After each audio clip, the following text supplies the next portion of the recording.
Bo día. Ábrese a sesión. A orde de día está publicada no Boletín Oficial do Parlamento, polo que non procedemos á súa lectura, e xustifica a inasistencia doña Elena Espinosa. E, sin máis, entramos, punto único, debate e votación do límite de gasto non financiero da Comunidade Autónoma de Galicia para o ano 2026, do 16 de xuño, de disciplina orzamentaria e sustentabilidade financiera. Todo elo tendo en conta que o Consello da Xunta de Galicia do día 1 de agosto de 2025 acordou o límite de gasto non financiero dos orzamentos xerais da Comunidade Autónoma de Galicia para o ano 2026, que se fixa en 14.177 millóns de euros, de conformidade co establecido no artigo 12 da Lei 2/2022 esta Cámara para a súa aprobación, xunto co informe de estrategia financiero-fiscal referido no artigo 12.1 da precitada lei. Antes de proceder á votación, o Goberno dispón dunha rolda de 15 minutos para a súa presentación e a seguir concederase unha rolda para cada un dos grupos parlamentarios por un tempo de 10 minutos cada un. Polo tanto, comenzamos co Conselleiro de Facenda e Administración Pública, don Miguel Corgos López Prado. Cando queira.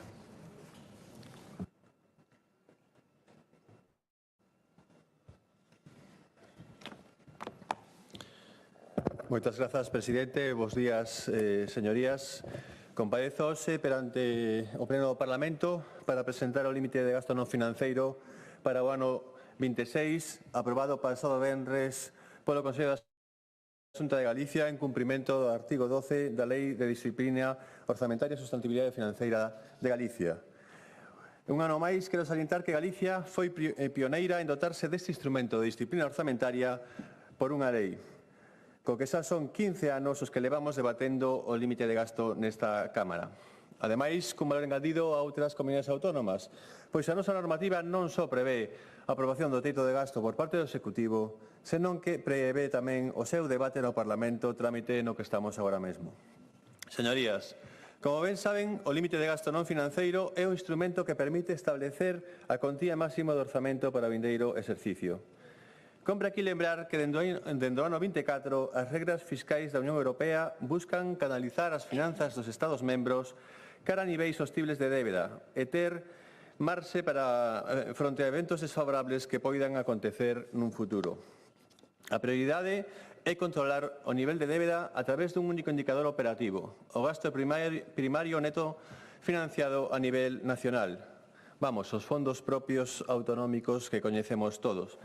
Pero a diferencia de outras ocasións, tamén se incorporan outros obxectivos chamados a facer máis levadeiro este proceso, como garantir un crecemento sostible e inclusivo. Trátase de acadar un saneamento integral das facendas públicas, pero impulsando reformas e investimentos que avancen cara a transición ecolóxica, digital ou a cohesión social nun contexto de déficits controlados. O límite de gasto non financeiro que presentamos quere cumplir con este marco europeo. Antes de explicar o teito de gasto non financeiro para o vindeiro ano, é obrigado a facer unha referencia ao contexto económico actual, con incertezas tanto no eido interno como externo. En efecto, no que atinse as últimas, neste momento a economía mundial afronta un período de grande incerteza, como ben saben, tras uns anos de crecemento resiliente, malia os atrancos encadeados tras a pandemia, a invasión de Ucraína, os conflitos do Oriente Próximo ou o cambio da política comercial de Estados Unidos están conducindo a unha desaceleración mundial. En España, para este ano 25, tamén prevese unha moderación no crecemento da economía, en grande medida por esta incerteza sobre a situación internacional, que se ve agravada internamente pola inestabilidade do Goberno central. Para o ano 26, as previsións de consenso dos principais organismos internacionais sitúan o crecemento do PIB español en torno do 1,8%, continuando coa desaceleración comezada neste exercicio. En canto a Galicia, os datos máis recentes amosan unha prolongación da fase expansiva da economía galega, pois o PIB incrementouse un 2,8% no ano 24, 6 décimas máis que no ano 23. E no primeiro trimestre do 25 acadou un crecemento intertrimestral do 0,9%, unha décima superior a dos trimestres anteriores. Esta recente evolución é a que nos leva, a partir do traballo rigoroso do IGE, a mellorar para este exercicio tanto a estimación de crecemento do PIB como a taxa de paro. Así prevemos unha mellora da PIB dunha décima ao pasar do 2,3% fixado nos orzamentos en vigor ao 2,4%, unha cifra, reitero, prudente. Esta mellora débese a unha mellor evolución do investimento galego. Respecto á taxa de paro, conseguimos estabilizala por debaixo do 10% dende hai 2 anos e para o ano 25 a previsión media do ano é que baixe ata o 8,3%, case un punto menos do previsto inicialmente nos orzamentos tamén, que era dun 9,1%, como saben. Quero poñer en valor que levamos 4 exercicios consecutivos mellorando a previsión de crecemento que incluímos nos orzamentos, o que demostra que, como sempre dicimos, somos prudentes. E, ademais, con independencia do ciclo electoral, fixamos sempre unha cifra realista e adaptada a cada conxuntura económica. Só así, con estimacións fiables, podemos logo elaborar orzamentos útiles. E para o ano 26, pola situación de incerteza a que xa me referín, queremos ser tamén prudentes e prevemos un avance do PIB do 1,9% en liña co crecemento previsto polos principais organismos internacionais para o conxunto de España. Desta forma, Galicia encadeará 6 anos de crecemento sostible e, ademais, a taxa media de desemprego tamén seguirá a baixar ata o 7,8%, rozando mínimos históricos.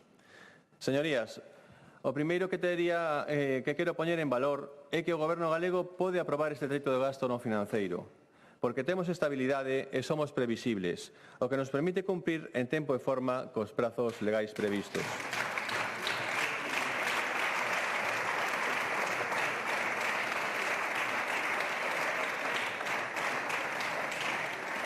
Traemos ao Parlamento este teito de gasto pese a que o Goberno central segue sen aportar, sen achegar datos básicos para a súa elaboración, como o informe de posición cíclica do Reino de España, que debe emitirse nos primeiros 6 meses do ano, ou a senda de déficit, nin tan siquera cumpriu coa obriga legal de convocar o Consello de Política Fiscal e Financeira para achegar estes obxectivos de estabilidade orzamentaria.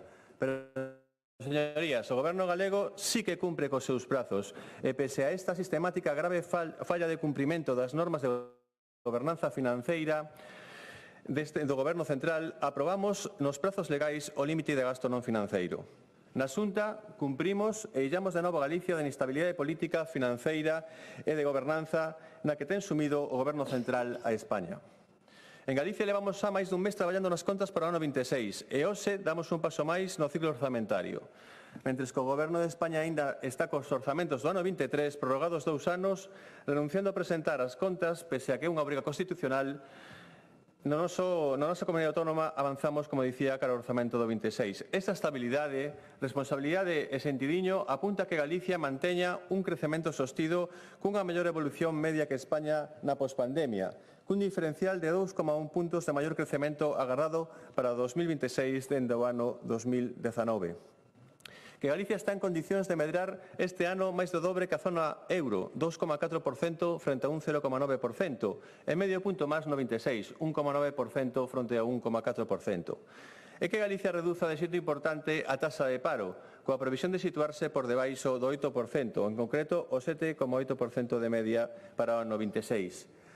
E que tamén sigamos entre as comunidades autónomas coa menor ratio de débeda PIB, coa previsión de situalas a este ano por debaixo do 14% e reducir o seguinte ata o 13,4%. Como dicía, en abril do 24 a Unión Europea aprobou as normas que configuran o novo marco fiscal europeo de regras fiscais.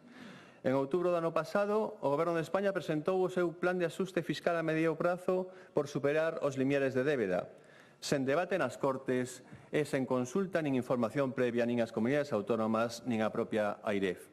E o pasado 30 de abril, o Goberno de España remitiu o informe anual de seguimento do Plan Fiscal Estructural que persiste na indefinición sobre o marco fiscal nacional.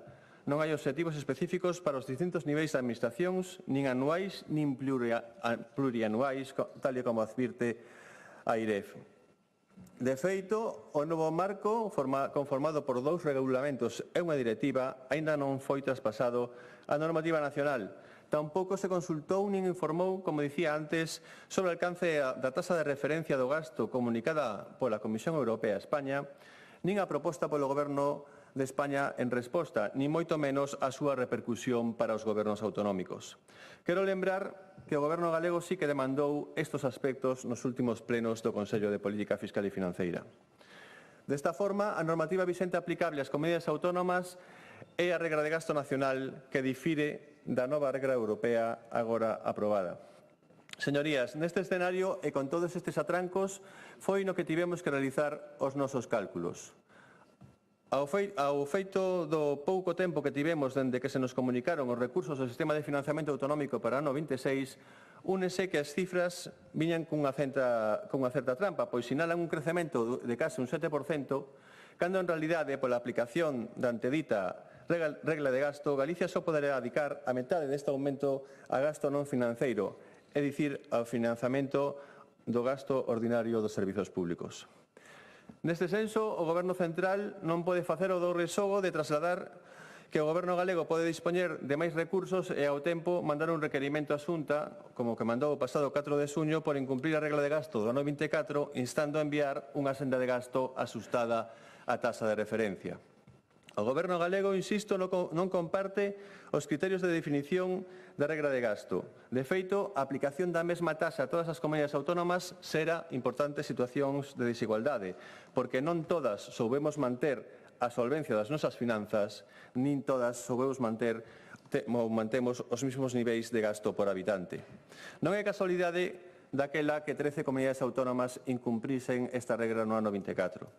Tamén quero reiterar unha vez máis, para ver se non se volta a tentar confundir, que os ingresos do sistema de financiamento autonómico non se materializan por vontade do Goberno central, senón que son a consecuencia da recadación dos impostos que pagan os galegos polo IRPF, o IBE ou impostos especiais na nosa comunidade autónoma.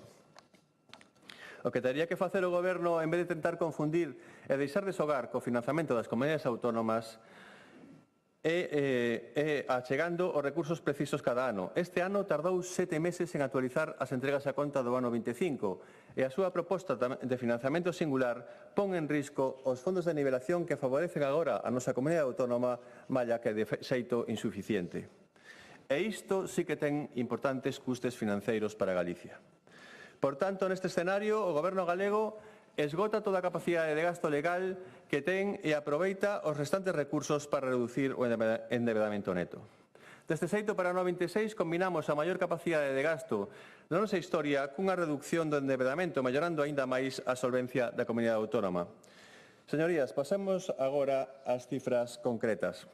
En primeiro lugar, podemos salientar que os recursos propios autonómicos medran en 485 millóns de euros, co cal acadarán os 12.276 millóns de euros no ano 26. A esta contía temos que aplicarlles os axustes precisos para transformar estes recursos en gasto computable a efectos do cálculo do cumplemento da regra de gasto.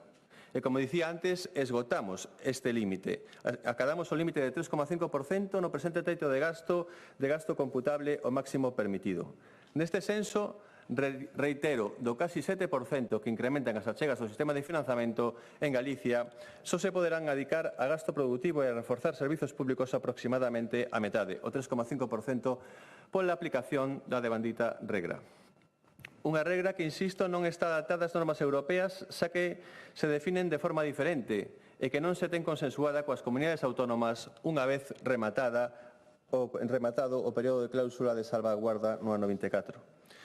A suba xa citada de 485 millóns de euros de fondos propios autonómicos, hai que engadir o incremento de 76 millóns de euros de fondos finalistas do Estado e da Unión Europea, o que supón un límite de gasto ordinario que aumenta en 561 millóns de euros. Por último, grazas ao avance da execución dos fondos do Mecanismo de Recuperación e Resiliencia, dos que xa quedan únicamente remanentes que se corresponden con gastos plurianuais e algunha operación a comprometer no ano 26, engadirase este resto e estes diminúen entre 338 millóns de euros, por ser, como dicía, 2026 o último ano no que se poden executar. Con todo isto, en total o límite de gasto para o ano 26 supera por primeira vez os 14.000 millóns de euros. En concreto, 14.177 millóns de euros, 223 millóns máis que este ano. A planificación das políticas autonómicas en materia financeira ten permitido que dende o ano 20 se incrementasen en case un 40% os recursos ordinarios da comunidade autónoma. E todo isto reducindo o endeudamento. Para o ano 26 a previsión é non só incrementar o endeudamento neto por terceiro ano consecutivo, senón reducilo. Porque, señorías, ter un modelo de endeudamento responsable é actuar con rigor. Acudir a débeda nos momentos de dificultades económicas e poder reducila cando existe marxe económico para facelo, co fin de poder ter unhas finanzas solventes que nos permitan voltar a endebedarnos nos momentos de dificultade. Ao contrario, endebedarnos nos momentos de dificultade e endebedarnos tamén durante a bonanza económica levaríamonos á insostenibilidade da facenda autonómica e este non é o noso modelo. Por tanto, señorías, presentamos ante esta Cámara un límite de gasto que é o máis alto da nosa historia, que supera por primeira vez os 14.000 millóns de euros, que esgota a nosa capacidade máxima de gasto legal, cun maior peso dos recursos ordinarios, sen déficit por terceiro ano consecutivo e con menos endebedamento. Desta forma, Galicia, un ano máis, pon a estabilidade política ao servicio da cidadanía, sendo das primeiras comunidades en aprobar o teito de gasto no financeiro. Con este instrumento, reafirmamos o noso compromiso coa sustentabilidade das finanzas públicas, a vez que prevemos seguir a consolidar un crecemento sostido e a creación de emprego. Co obxectivo de seguir a reforzar os servizos públicos, seguir a axudar as familias e as empresas, seguir a aumentar o parque público de vivendas para favorecer o seu acceso aos galegos, e seguir a impulsar a innovación como base dunha economía competitiva e que xeradora de empregos de calidade. Por todo o anterior, pídolles a todos os grupos parlamentarios o seu apoio para este teito de gasto non financeiro para o ano 2026. Moitas grazas. Gracias.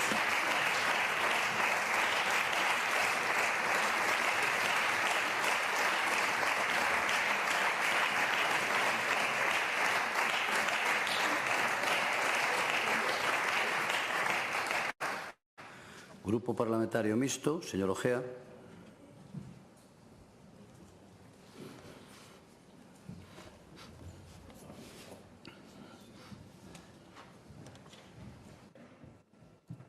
Gracias, presidente. Bos días, señorías. Esta documentación, cuyo resumen acaba de facer agora o conselleiro, foi nos remetida aos grupos o pasado venres a mediodía. Estamos agora pois a luz con un fin de semana interesante por medio, non? Este fin de semana, tránsito entre o mes de xullo e o mes de agosto en Galicia, como todos vostedes saben, arde en festas, arde en romerías, arde en acontecementos familiares, porque todos recibimos nas nosas casas a familiares que veñen de vacacións, que levan tempo fora. Que nos temos responsabilidades públicas, seguramente temos asistido a moitos eventos festivos neste fin de semana, porque é tamén onde se interacciona coa xente, onde hai un certo ambiente lúdico e, polo tanto, de liberdade no que podes interaccionar cos veciños e coas súas reivindicacións. Eu vin a moitos de vostedes que están aquí hasta presente, coincidín con moitos de vostedes en algúns destes eventos, sobre todo pois os da provincia de Ourense, non? Hai festividades de promoción de produtos gastronómicos da terra, hai romerías dedicadas a diferentes santos e a diferentes vírgenes baixo diferentes advocacións. Mesmo houve unha importante manifestación multitudinaria na Gudiña reclamando un servicio importante de tren para a comarca, onde tamén vin a moitos de vostedes. Por certo, tamén a membros dos grupos políticos que poden ter algunha influencia nas decisións de Madrid e que, polo tanto, habría que pedirlles un pouco de coherencia que reclamen tamén ali pois iso que estaban pedindo na manifestación da Gudiña.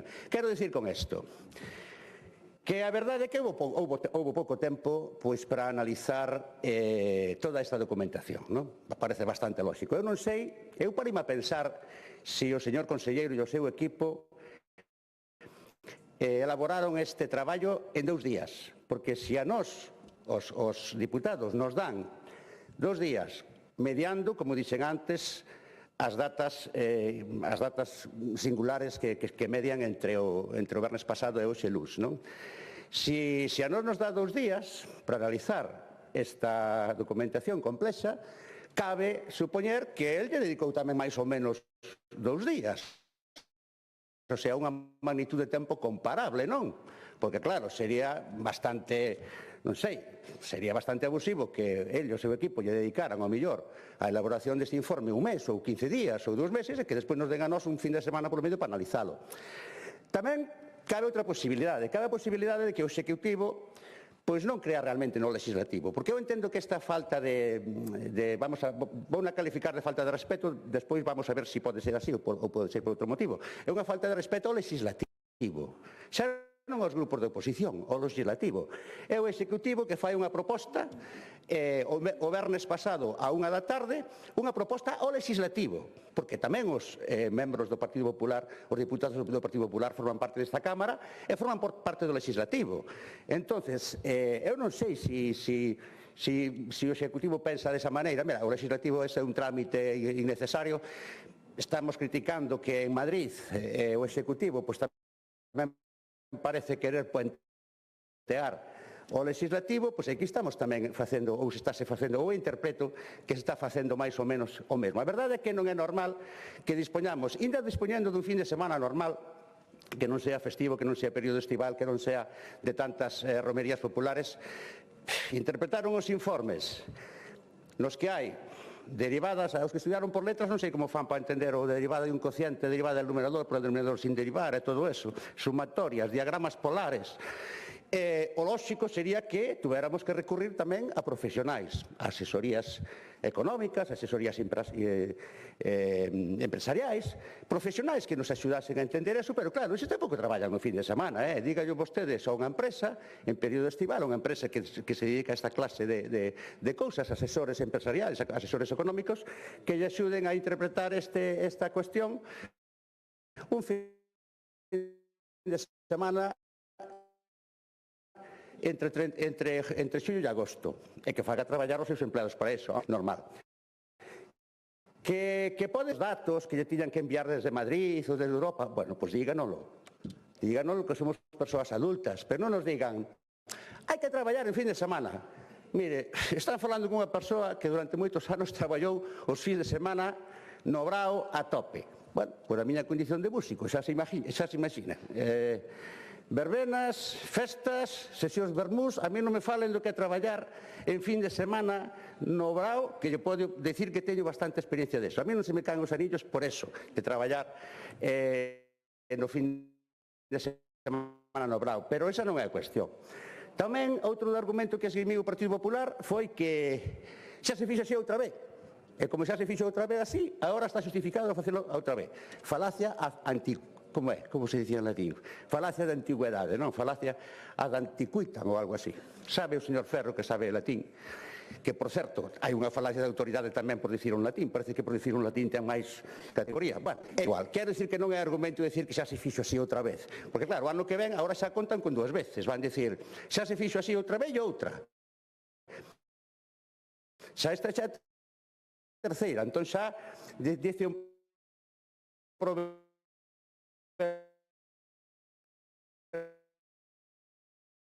xudeo, se cometes un pecado 3 veces, bueno, non é maneira de traballar. Falaba o señor conselleiro de responsabilidade e de rigor, xa me dirán vostedes. Eu isto máis que para vostedes estou dicindo pois para a xente que nos vexa despois nas redes sociais e na televisión, a ver se lle parece do común que o Executivo presente esta documentación do teito de gasto un luz a mediodía, mediando polo medio pois este fin de semana, que, como digo, todos tamén tuvemos outras cuestións interesantes que facer, salvo que pois eso, non haxa un respeto pois por a labor do legislativo, a labor de San Cámara. En cuanto ao número, efectivamente, medrou un pouco en relación co ano pasado.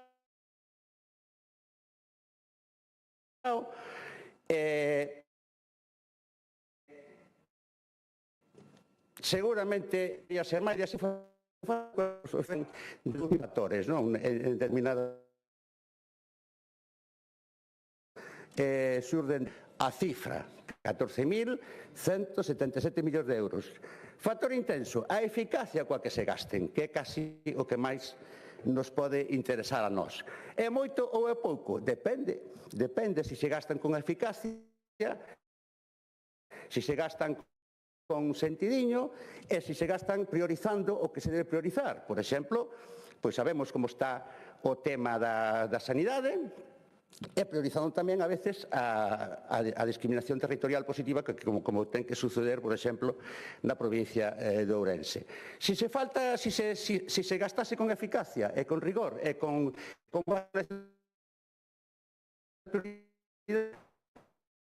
teño interpretado moitas veces que non se gasta co que eu entendería rigor e prioridades fundamentais, non? Porque xa teño dito que, por exemplo, na Televisión de Galicia estimo que a cantidade, eso xa vai ir despois nos orzamentos, non? Pero quer decir que a valoración da cifra en sí tamén teria que ter un pouco en conta os precedentes que hai acerca da eficacia do seu gasto, non? Espero que hasta me veo a sospeita. Cando vin que acababa en 77, o número, dixen, vaya, hai un precedente ali na Diputación de Ourense, había un presidente que axustaba un poquinho os presupostos para que caíran no esotérico número 7. Vou descartar esa posibilidade aquí, pero bueno, quero dicir que me veo a cabeza, a ver se hai algún factor esotérico tamén aquí nesta cifra. Bueno, lógico, rigor, hai un dito que me chamou moita atención algunha vez, Lino fai moitos anos, non sei se foi o principio de Peter ou se foi o de Murphy ou un deses que decía: con toda a información calquera pode tomar unha boa decisión, con pouca información só os talentos poden tomar unha boa decisión. E despois, cando eu escoitaba a Eiro que decía que lle faltaba moita información, que non lle chegara non sei onde, que non se acababa, acordo de eso, bueno, hai que ser un xenio para tomar decisións sin información, non? Eu non teño información suficiente como para votar a favor ou en contra deste texto, deste teito de gasto, desta cifra. Vou máis teñer e sencillamente vou me preocupar no futuro, pois de que sexa cal sexa se gaste estes cartiños con ese sentidiño e, sobre todo, tratando de revertir a situación discriminatoria da provincia de Ourense. Nada máis, gracias. Gracias. Grupo Parlamentario Socialista, señor Gómez Besteiro.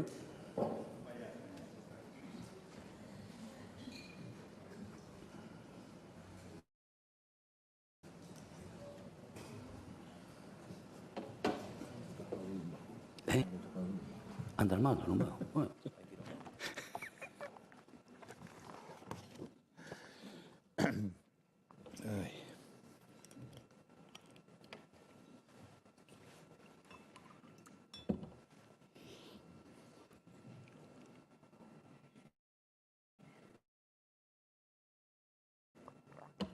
Grazas, señor presidente. Bo día, señorías.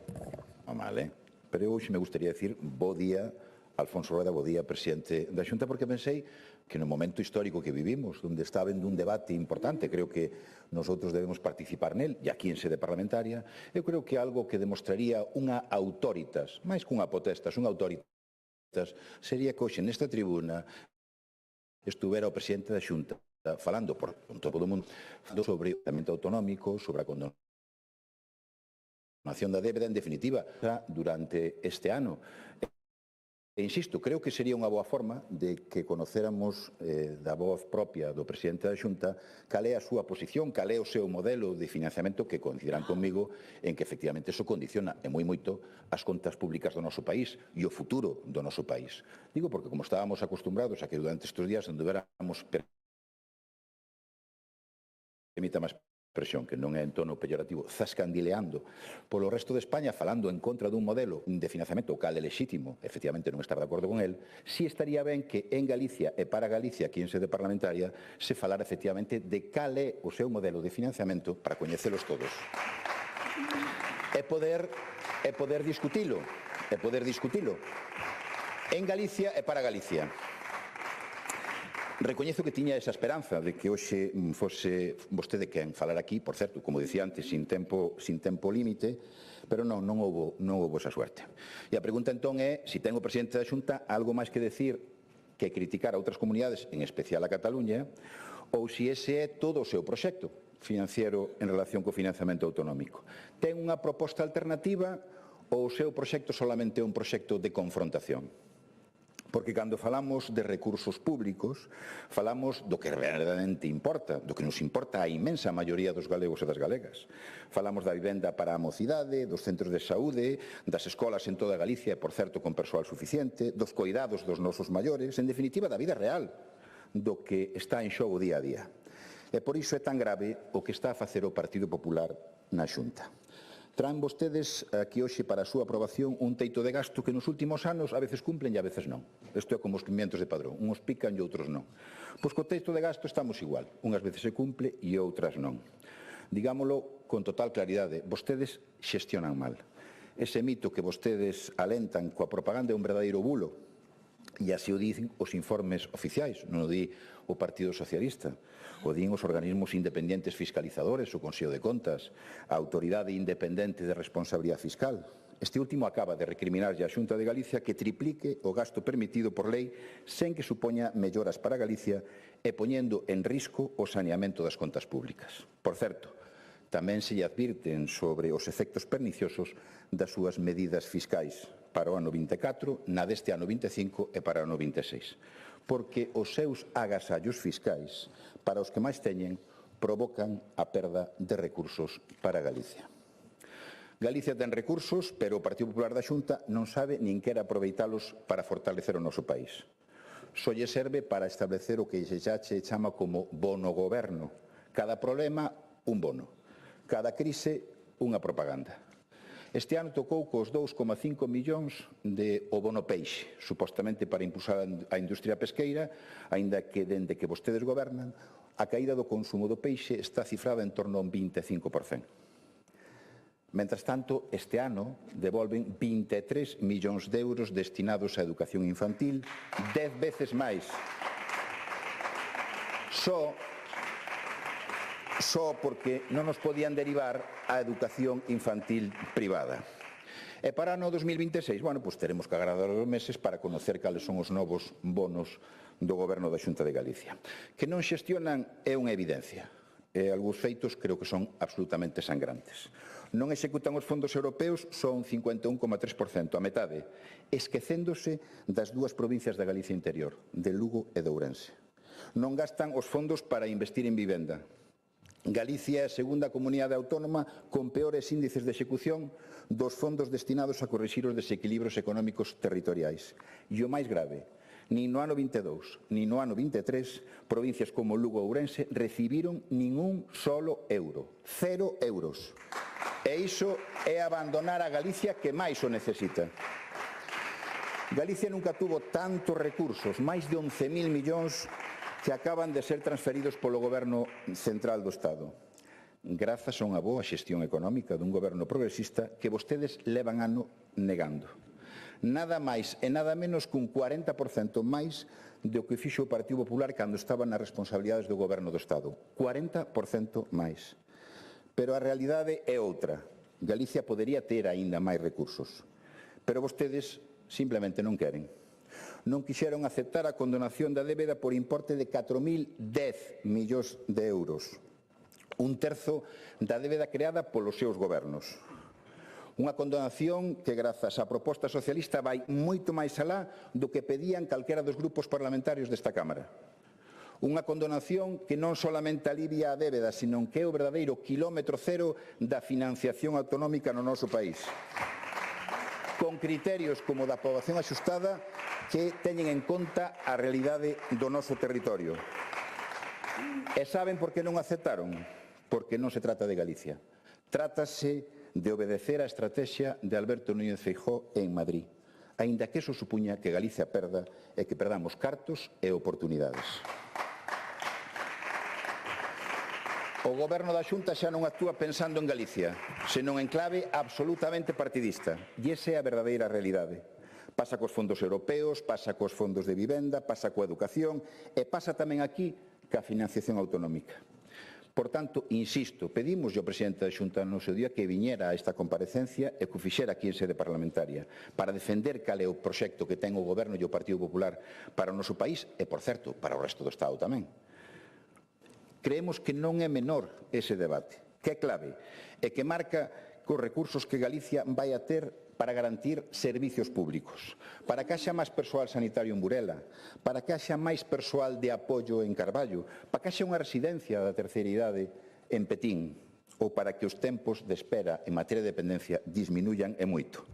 E mentras a sociedade pide certezas, Alfonso Rueda solamente ofrece ataques. Ataques a outras comunidades, ataque ao Goberno Central e, por suposto, como non podría ser, ataques a Pedro Sánchez. Pero dígame, que é o que defende para Galicia? Que é o que defenden para Galicia? Defenden que a nosa terra teña en conta a súa singularidade, o avellentamento, a dispersión, a despoboación ou a lingua propia? Pois benvidos ao modelo de financiamento singular que propoñemos os socialistas. Defenden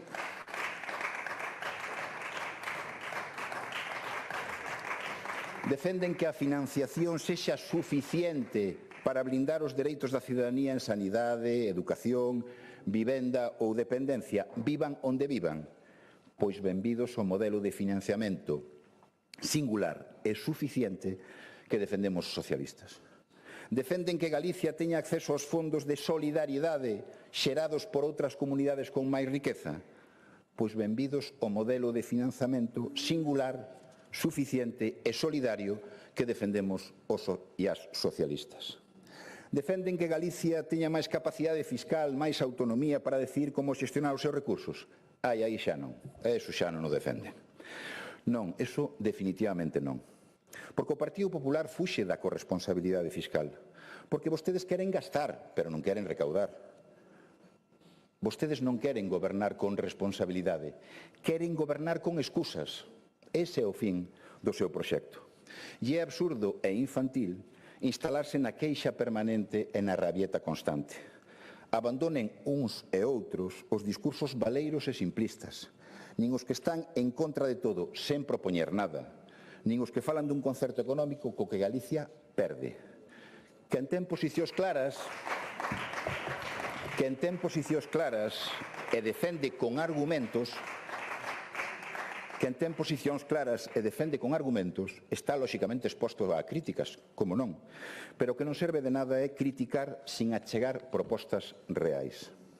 E se falamos de orzamentos, porque é do que falamos, lembren que tamén teñen que financiar parte das accións dos concellos, que son tan administración pública como a vostedes. E aí, sábeno, son debedores. Son os concellos os que invisten por riba do que lles corresponde en servicios sociais, en cultura, porque son os verdadeiros programadores culturais do noso país. Servicios básicos, mantenimento de infraestructuras e solucións para a vivenda. Boa parte diso non lles correspondería, pero asúmeno porque vostedes racanean e reteñen fondos que deberían ir ao local. Galicia non está así porque non poida estar mellor. Está así porque vostedes decidiron que non merecía máis. Pero nós sí creemos que Galicia merece máis. Merece un goberno que loite por cada euro, que invista cada recurso en mellorar a vida da súa xente e que pense no benestar da maioría e non das instruccións que veñen da calle de Génova en Madrid. Porque este país, señor Rueda, ten futuro e o seu futuro empeza por recuperar o que é verdadeiramente seu. Moitas gracias, señor presidente. Gracias.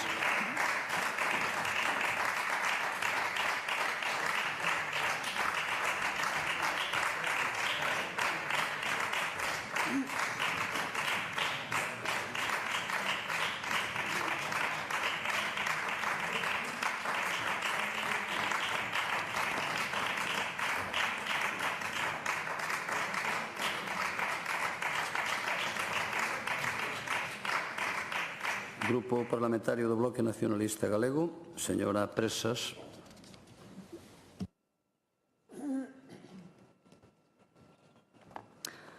Bo Bo día a todas e a todos. Antes de máis, neste pleno extraordinario desde o Bloque Nacionalista Galego, queremos que as nosas primeiras palabras sexan de recordo para Teresa de Jesús, traballadora do SAF, asasinada no Porriño o pasado 29 de xullo, vítima do machismo e vítima tamén da indefensión laboral.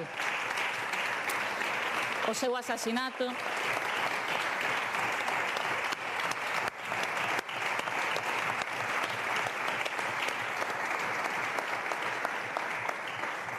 seu asasinato despois de ter alertado que sufría acoso sexual, debe marcar no noso país un punto de inflexión e a Xunta de Galiza debe reaccionar e poñer en marcha as medidas necesarias para protexer un colectivo de milleiros de mulleres que traballan nos fogares, tal e como elas mesmas levan reivindicando moitos anos.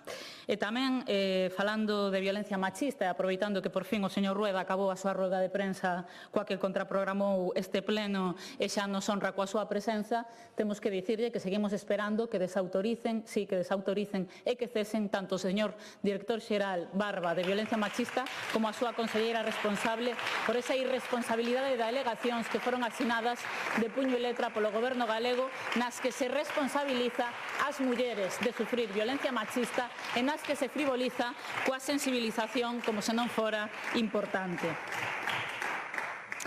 Ben, así as cousas, debatemos hoxe este teito de gasto para 2026 entre fogos de artificio discursivos, pero menores que outras veces, e temos que denunciar desde o BNG dúas cuestións moi claras, non? A primeira é que, en realidade, pois, unha vez máis, este teito de gasto non ten nada de ambicioso, de histórico ou de expansivo. Non ten nada de ambicioso, histórico ou expansivo porque, en realidade, se analizamos o seu aumento, que é de 223 millóns de euros, e o comparamos coa suba da inflación, temos un aumento do 1,6% e unha inflación no 2024 que chegou ao 2,7%. É dicir, que nin sequera cobre iso. E iso ten unhas consecuencias na vida real, porque da mesma maneira que todas as persoas notan como co seu salario poden comprar menos cousas no súper, pois a Administración galega tamén vai notar como con estes recursos é insuficiente para manter os servizos públicos que xa estaban prestando e, polo tanto, en realidade é un recorte orzamentario que vai implicar que van escatimar recursos nos servizos públicos galegos. Por iso, señor Corgos, os líderes da oposición non nos van a topar na incoherencia de criticar ao mesmo tempo que non se invista suficiente nos servizos públicos e criticar ao mesmo tempo que incumpran o marco de déficit. Nós o que criticamos precisamente é que adiran acríticamente unha vez máis a ese marco. Criticamos tamén que detrás desta mesma propaganda de sempre anticipan vostedes uns orzamentos que previsiblemente serán repetitivos, que non van servir nin para atender esa crise que teñen vostedes instalada nos servizos públicos deste país, que están en xaque en ámbitos como a sanidade ou a dependencia, nin van servir tampouco nun contexto a nivel económico delicado para rescatar as maiorías sociais ou para preparar a economía para unha situación na que é evidente que hai unha ralentización económica, nin vostedes son capaces de disimular iso no informe, e hai un contexto tamén, hai que dicilo, que é preocupante. Un contexto no que temos que dicir desde o BNG unha vez máis que avergonzará as xeracións futuras, avergonzará este contexto as xeracións futuras, primeiro, pola inacción ante o xenocidio do Estado sionista de Israel contra Palestina e, segundo, pola escalada bélica internacional. Unha escalada bélica na que a Unión Europea, o Estado español e vostedes mesmos, entre paz e guerra e entre armas e gasto social, escolleron máis armas e máis guerra. Iso vai ter consecuencias no mundo e tamén nas nosas finanzas, por iso nos dicimos non cos nosos recursos, non no noso nome. E a segunda cuestión na que queríamos insistir neste debate do teito de gasto é que en realidade é un debate non debate, un debate que non deixa de ter algo de ficticio ou de performance, unha manobra de distracción máis do goberno galego que nos vende que estamos sendo a primeira comunidade do Estado español en aprobalo, como iso de por sí significara algo para as maiorías sociais e para a mellora da vida dos galegos e galegas, cando en realidade o que pretenden vostedes é facer realidade un pouco iso do que advertía a tira de Mafalda, non? Que urxente tape o importante. Entón, pois véndennos entre fogos de artificio que aprobamos este teito de gasto para ocultar o que hai detrás, para ocultar o verdadeiro debate que hai nestes momentos sobre o futuro dos orzamentos do noso país. É evidente que hoxe hai un escenario sen precedentes a nivel do Estado español. que por primeira vez, de forma realista, desde o ano 2014, hai aberta, desde o 2014, por primeira vez en 11 anos, hai aberta unha oportunidade de negociación do sistema de financiamento e vostedes están intentando entreternos con debates, non debates, como este teito de gasto, cando en realidade deberían estar ocupados en defender os intereses de Galiza e non o fan por pleitesía dobre os intereses do señor Feijóo en Madrid e pola súa pleitesía a un centralismo co que a Galiza lle vai mal.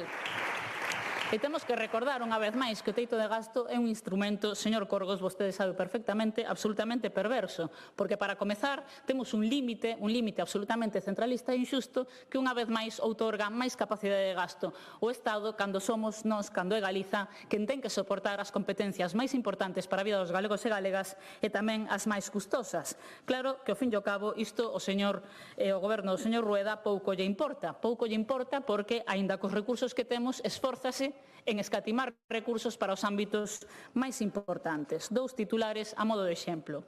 Galiza é a autonomía que menos inviste por persoa dependente. Datos de hai apenas unhas semanas. Ou Galiza sitúase a cola en gasto per cápita para sanidade, educación e políticas sociais. E isto ten especialmente bastante mérito, porque desde que vostedes gobernan hai aproximadamente neste país 57.000 cápitas menos. Polo tanto, é evidente que hai un esforzo en deteriorar os servizos públicos. E, ademais, hai que recordar que este instrumento perverso do teito de gasto ten, igual que as políticas de austeridade, un pai que recordarán vostedes, que está estes días de moda outra vez nos titulares, que voulles dar unha pista, un ministro do Partido Popular que agora está investigado por artellar unha trama para, oh sorpresa, favorecer o oligopolio eléctrico, que vostedes asinaron ademais desde a Xunta uns contratos que aínda non remitiron ao Parlamento galego. Vexo que, unha vez máis, os deputados do Partido Popular teñen ansia de participar neste debate, pois fagan vostede un debate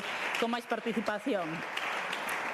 Un ministro do señor M. Rajoy, non sei se se acordan de quen era, se lle soa, sí. Ben, pois este é o panorama que resume o contexto do teito de gasto, non? Un marco centralista atravesado pola corrupción estrutural, no que Galiza paga as contas dun Estado que non lle recoñece un sistema xusto e que é contrario aos intereses do noso país. Por iso insistimos en que este debate do teito de gasto realmente o que tapa é o importante, que o que hai detrás, que é a necesidade dun novo sistema de financiamento para Galiza que nos dea a chave dos nosos cartos, porque o que hai, a realidade é que átanos de pés en mans e recoñeceu ata o propio Consello de Contas que estima que cada ano perdemos máis de 1.535 millóns de euros,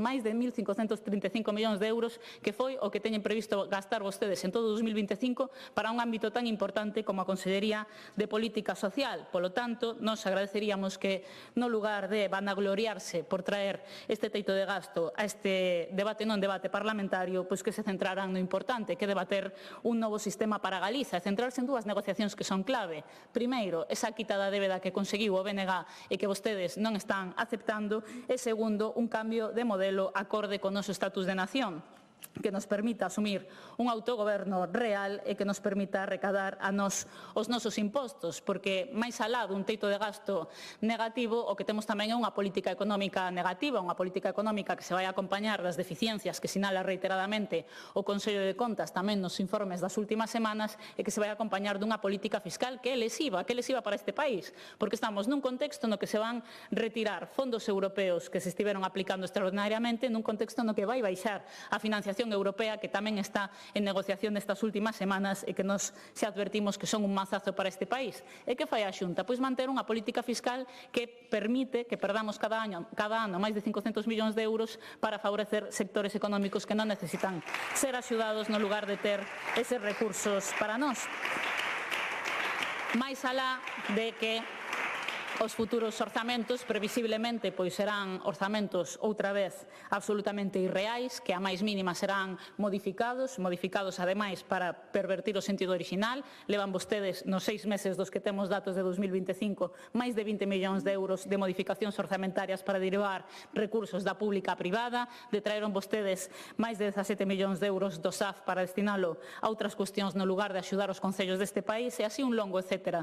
Polo tanto, en conclusión, señor Corgos, un ano máis temos que dicir que é un mal teito de gasto, pero é o anticipo duns previsibles malos orzamentos para un país que ten un goberno que é incapaz de atender os seus problemas. Polo tanto, a nosa posición será unha vez máis contraria a este teito de gasto. E remato xa recordando que neste 2025 cúmprense 75 anos do nacemento de Castelao, recordando que Castelao, igual que Alexandre Bóveda e tantos homes e mulleres xenerosos do Partido Galeguista, defenderon no Estatuto de Autonomía, que foi interrumpido polo golpe fascista do 36 e a ditadura franquista, defenderon xa nese momento unha facenda galega que hoxe as herdeiras do proxecto político nacionalista seguimos a defender e imos seguir defendendo neste contexto absolutamente determinante para o noso país. Por iso hoxe dicimos non a este teito de gasto, sí a pensar Galiza en grande, sí a reclamar que Galiza teña autogoberno fiscal e financeiro para poder así traballar pola paz, traballar polas maiorías sociais, traballar polos dereitos dos galegos e galegas e traballar tamén por un futuro como que merece este país. Nada máis e moitas grazas. Gracias.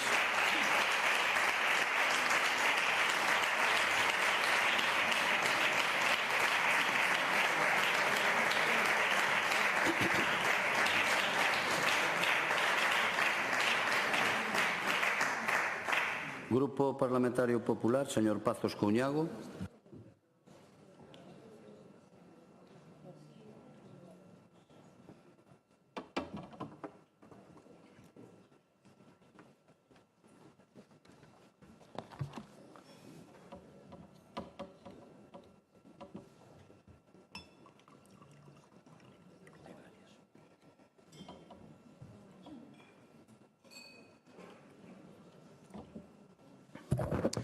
Gracias, presidente. Señorías, antes de comenzar, permítame un mensaxe de apoio e agradecemento a todos esos efectivos que siguen a loitar contra os incendios, felizmente xa estabilizados, causados por aqueles que teiman por queimar Galicia.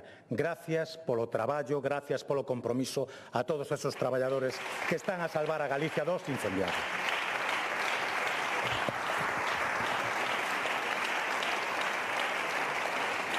Señorías, un ano máis Galicia acude puntual a súa cita co rigor, coa estabilidade, co respeto institucional e por iso, por 15º ano consecutivo, o Parlamento Galego debate e aproba en tempo e forma o seu texto de gasto, que explicou moi ben, por certo, o conselleiro nos 15 minutos que ten asignado o Goberno, non un tempo ilimitado.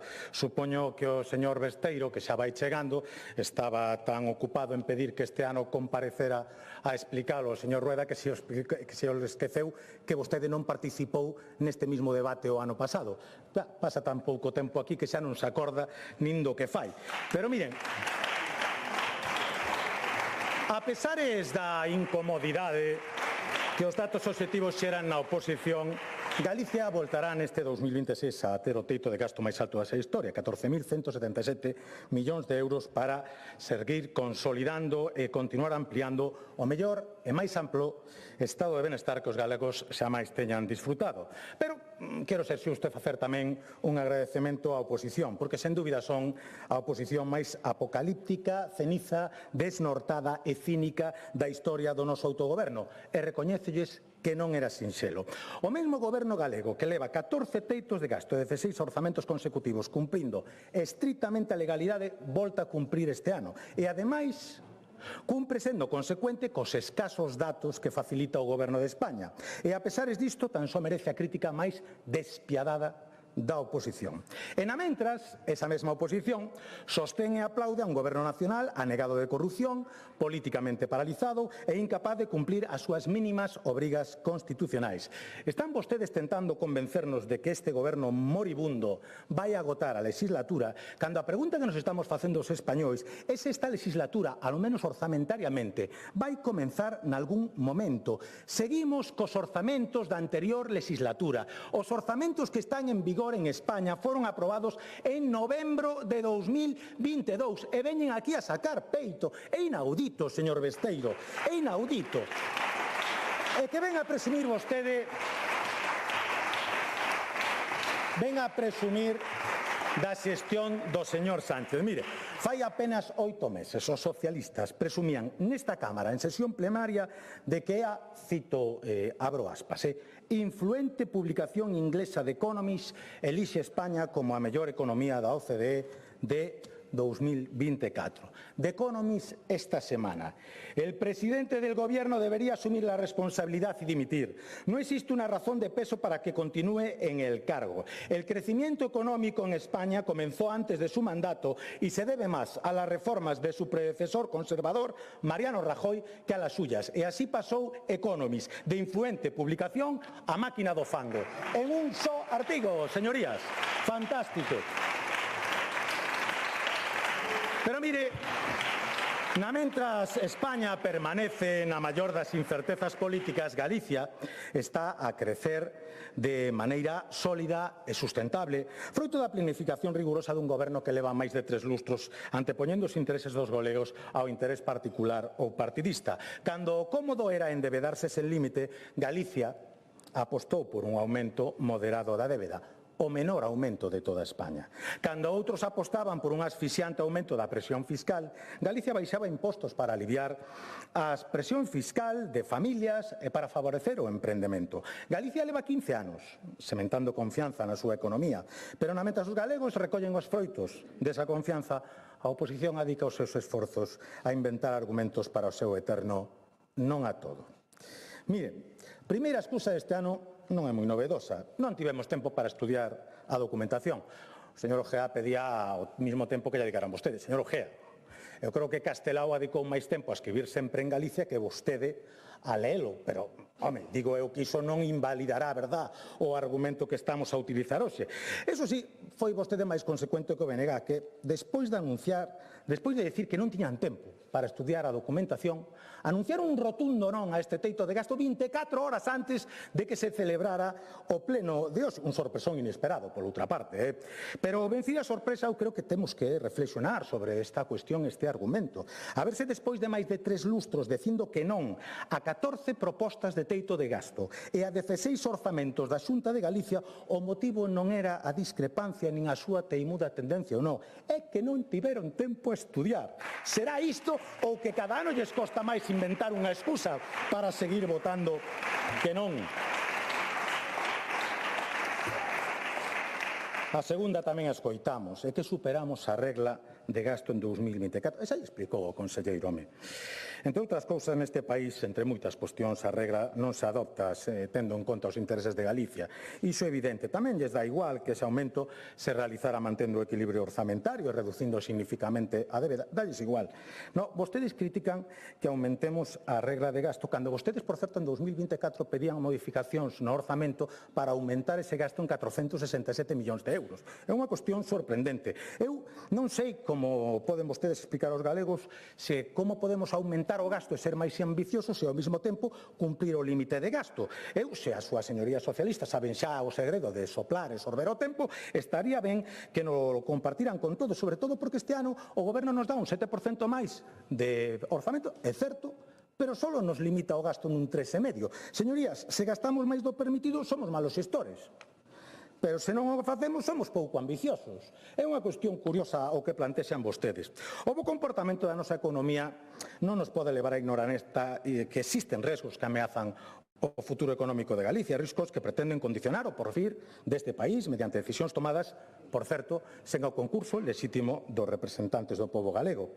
A imposición da mal chamada quita da débeda e o acordo para a financiación singular de Cataluña representan a maior ameaza ao autogoberno e a suficiencia financeira de Galicia dende a chegada da democracia ao noso país. E o máis grave desta situación, señorías, é que neste Parlamento séntanse 34 diputados dispostos a defender o indefendible e a justificar o injustificable por puro interés partidista. Quedará nas súas conciencias. Os mesmos diputados que afirman aspirar á soberanía fiscal de Galicia aceptan sen rechistar que sen o concurso das institucións galegas se negocie unha transferencia de débeda a medida de Cataluña. Eu escoitei neste hemiciclo en moitas ocasións o BNG acusar o goberno galego de aceptar o actual sistema de financiación a pesar de ser lesivo para Galicia. E penso que os galegos merecen que fagamos memoria.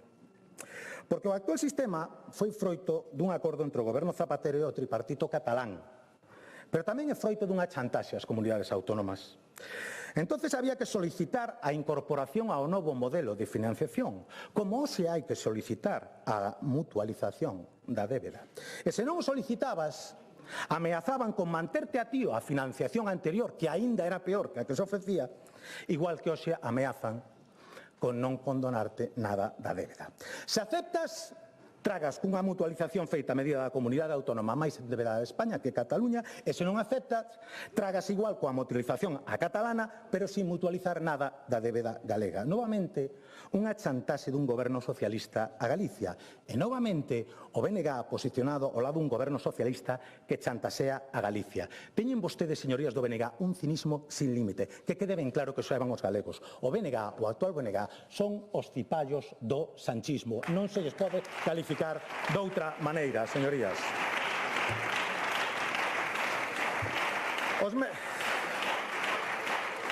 Os mesmos diputados que afirman defender un maior autogoberno para Galicia póñense unha outra vez do lado dos que tentan limitar ese autogoberno.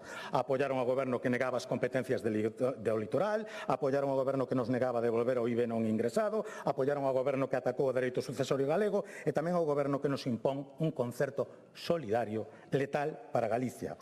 Un concerto que só se pode denominar solidario cun exercicio de cinismo sen precedentes. Eu pregunto, señorías do BNG, están vostedes dispostos a asumir que as inversións do Estado se realicen en función do PIB das comunidades autónomas? Están dispostos a que se mude o sistema de cálculo de reparte de IBI das comunidades autónomas á demanda de Cataluña e en contra do interés de Galicia?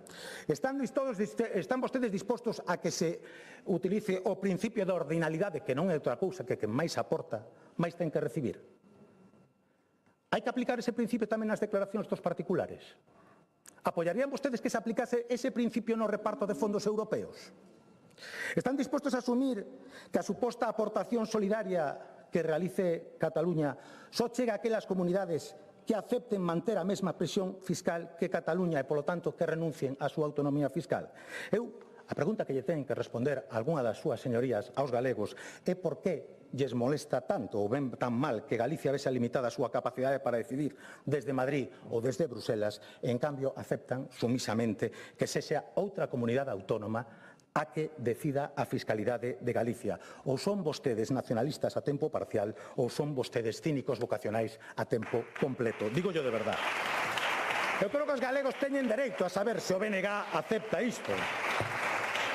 Porque xa saben os galegos que o señor Besteiro está disposto a tragar co que sexa. E por iso foi elexido para recibir cos brazos abertos ao señor Illa, permitíndolle vir a Galicia para descalificar a todos os expertos galegos ou non que rexeitan ese enxendro chamado cupo. Que saberá disto do cupo Fedea? Que saberá o Foro Económico de Galicia? Que saberá o señor Santiago Lago ou o señor Leiceaga? Que saberá o señor Barbón e o señor Paje? Que saberá ese peligroso centralista madrileño facha chamado Josep Borrell sobre la financiación catalana? Nos lo van diciendo poco a poco porque el calibre del supositorio es demasiado grande para que pase de una sola vez. Que saberá esta xente? Sabe o señor Besteiro e sabe tamén o peor ministro de todo Occidente na xestión da pandemia. Son os que saben. Miren, eu me imagino a conversa con goberno. Oye, hai que mandar a illa que explique isto a algunha comunidade autónoma. Non se pode escoller ningún ano onde estemos gobernando porque nos corren a gorrazos. E tampouco mandemos a illa a ninguna onde teñamos unha mínima opción de gobernar porque non nos volven a dirixir a... Que non gobernemos e que non teñamos unha opción de gobernar. Home, teño sitio ideal. Galicia, que o amigo Besteiro traga co que lle mandemos. Non hai ningún problema. En Galicia non hai nada que perder. Eu, señor Besteiro, digo de verdade, non se preocupe. Non se preocupe. Por moito que vostede sumille e por moito que BNG faga exactamente o mismo, Galicia vai seguir tendo quen defenda os seus intereses e a súa dignidade. E por iso a Galicia do sí vai decir sí a este teito de gasto. Gracias.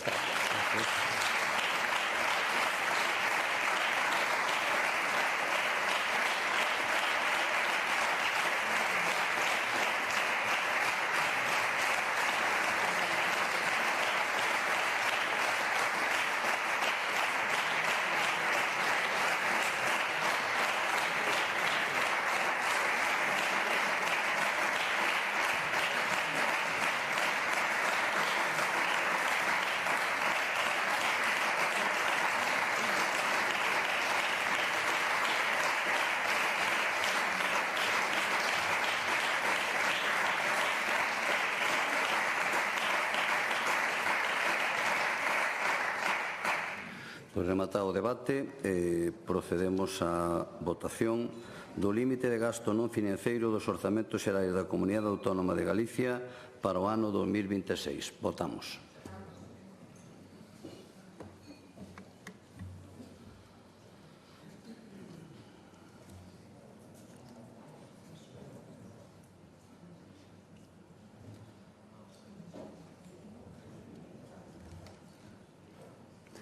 Presentes 71, afirmativamente 40, en contra 30, hai unha abstención. Polo tanto, queda aprobado o límite de gasto non financeiro dos orzamentos xerais da Comunidade Autónoma de Galicia para o ano 2026. E antes de dar por rematado este pleno, permítame que lea con gran satisfacción unha declaración institucional en apoio do manifesto da plataforma Dereito ao Tren, e que di: a estación da Gudiña, Porta de Galicia, dá servicio de tren ao territorio do Oriente de Ourense, que inclúe as comarcas da Limia, Terra de Tribes, Valdeorras, Verín e Viana, e facilita a comunicación co norte de Portugal. Os horarios disponibles na devandita estación ata o pasado 9 de xuño de 2025 permitían desplazarse para acudir a unha consulta médica, para realizar xestións administrativas e para diferentes casos de uso relacionados co emprego, a educación, o turismo rural, o desenvolvemento local, o emprendemento, a conciliación familiar e o longo etcétera. En definitiva, tratábase duns horarios que posibilitaban á poboación exercer o seu dereito de mobilidade e acceso aos servicios. O 9 de xuño, Renfe oficializou uns novos horarios que eliminou 16 trens, do que ata entón tiñan parada na Gudiña. Os cambios introducidos por Renfe quitáronos ese dereito á mobilidade e poñen en grave risco a igualdade de oportunidades no noso territorio. Agora emprendemos unha movilización para defender o noso dereito á mobilidade, á igualdade de oportunidades e o acceso ás infraestructuras que transforman o noso territorio e das que outros, pero non nós, poden gozar. Queremos ver pasar o tren, que pare e que sexa útil. O noso medio rural debe ter as mesmas oportunidades co resto dos territorios. A desaparición dos horarios útiles de tren pon en risco tamén a continuidade da propia estación. Os horarios inútiles farán que se utilice menos e, por tanto, darán pé á reducción posterior dos servicios e, finalmente, ao peche da estación. Para permitir a conexión do AVE coas comarcas veciñais de Valdeorras e Verín, establecéronse autobuses de ligazón entre os concellos e a estación. Eses horarios de transporte por estrada permitiron manter conectadas as comarcas. Con todo, agora están tamén en risco de desaparición. Por todo iso, solicitamos a todas as administracións involucradas, tanto provinciais como autonómicas como estatais, que nos permitan á ciudadanía accedermos a un dereito fundamental como é o transporte e que nos permita acceso aos servicios sen discriminación territorial.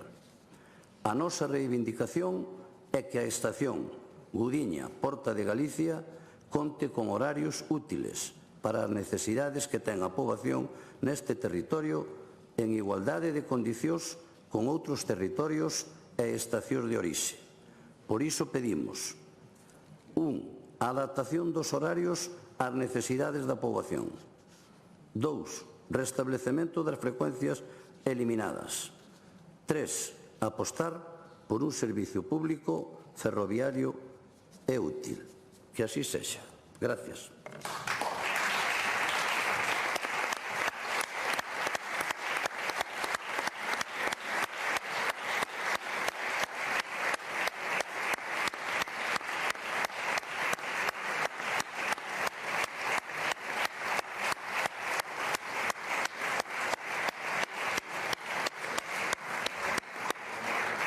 E remata aquí o pleno. Moitas gracias. Moi bo día.